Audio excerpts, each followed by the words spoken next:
Once again, a very good afternoon, dear candidates. So, in morning we have already done a passage for note making.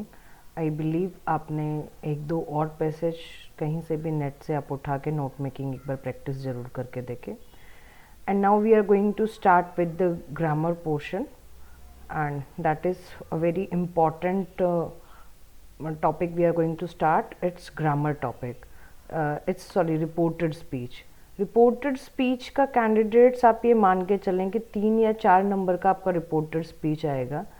मेरे according आपको integrated English grammar आएगी, और ऐसे rules regulations लिखने के लिए नहीं आएंगे जैसा कि हमारे 10th क्लास में होता है, बोर्ड क्लास में, कि आपको एक पूरा स्टेंजा दिया जाएगा और डायलॉग फॉर्म्स दिए जा सकते हैं या फिर एक स्टेंजा दिया जा सकता है. आपको डायरेक्ट को इनडायरेक्ट स्पीच में या फिर इनडायरेक्ट स्पीच को डायरेक्ट स्पीच में कन्वर्ट करने के लिए आ सकता है. So let's start reported speech. So first of all, reported statements. What do you understand by the word reported statements? देखो, रिपोर्टेड स्टेटमेंट्स बड़ा ही एक आप ये कह सकते हैं कि इंटरेस्टिंग टॉपिक है. रीज़न कि जिसने जो जैसा वर्ड्स कहे हैं उनको आप एक डिफरेंट वे में उनमें थोड़ा सा चेंज करके आप बोलेंगे. If you want to report what other people said, thought और felt, we can use the direct और इनडायरेक्ट स्पीच. ठीक है, डायरेक्ट स्पीच हो गई जैसा सामने वाले ने बोला है वैसे का वैसा सेम आपने बोल दिया. फॉर एग्जाम्पल, मैंने कहा कि मेहनत करो, तो आपने फिर किसी और को बताया मैडम ने कहा है मेहनत करो, है ना. और तुम मेहनत करो, मैंने ऐसे बोला तुम मेहनत करो, तो आप फिर किसी और को बता रहे हैं, तब आप बताएंगे मैडम ने कहा है कि हम मेहनत करें. राइट. तो डायरेक्ट स्पीच होता है कि जैसा सामने वाले ने बोला है वैसे का वैसा सेम टू सेम आपने चिपका दिया. सेम चिपू जो चीज़ कर देते हैं आप उसको हम बोलेंगे. देखो, जब भी डायरेक्ट स्पीच होगा इसमें कॉलन लगे होंगे और उसके बाद स्टेटमेंट लिखी होगी या फिर कॉमा लगा होगा और फिर इनमें इन्वर्टेड कॉमास के अंदर आपकी स्टेटमेंट होगी. So let's look at the first one. Direct speech है ये. I like it. He said. Irene is late. It's a name. He thought. I will pass the exam. She hoped. So इसका indirect speech, यानी कि इसका reported speech कैसे बनेगा?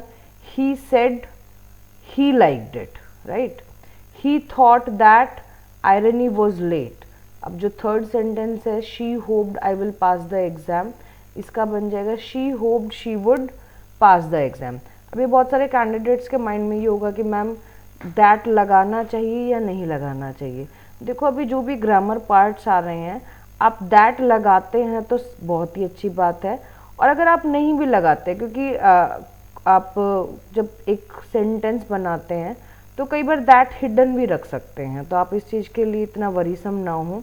हाँ, लेकिन दैट, क्योंकि हमें ये नहीं पता कि जो एग्जामिनर हमारी नोटबुक चेक करेगा डेफिनेटली वो बड़े ही हाईली क्वालिफाइड पर्सन्स होंगे, बट फिर भी हम अपनी तरफ से ये इस रूल को फॉलो करेंगे और दैट को लगा कर चलेंगे. लेकिन जितनी भी हमारी मॉडर्न इंग्लिश ग्रामर्स आ रही हैं, खासतौर से जो भी ब्रिटिश इंग्लिश ग्रामर्स और अमेरिकन इंग्लिश ग्रामर्स हैं, उनमें दैट नहीं लगा मिलता है, बट आप लोग दैट लगाएं. The indirect reported speech is typically introduced by verbs such as say, tell, admit, complain, explain, remind, reply, think, hope, offer, refuse, etc. He said that he did not want it. She explained that she had been at the seaside. If the reporting verb is in past tense, we change the following. देखो, सबसे बड़ी बात आपको ये ध्यान रखें कि देखो, इसको बोलते हैं हम रिपोर्टिंग वर्ब.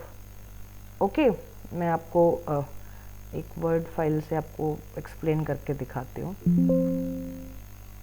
आप 1 मिनट होल्ड ऑन करें.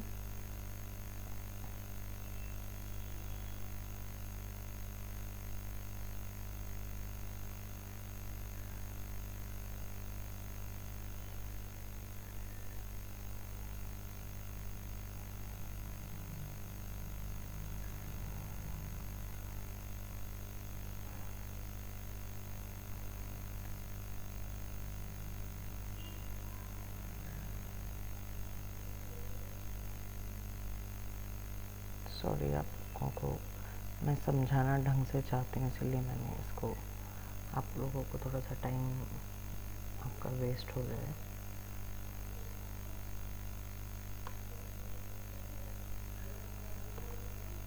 अगर आपको मेरी स्क्रीन सही दिखाई दे रही है तो आप इसको लाइक बटन दबा सकते हैं या फिर आप यस लिख सकते हैं कमेंट बॉक्स में।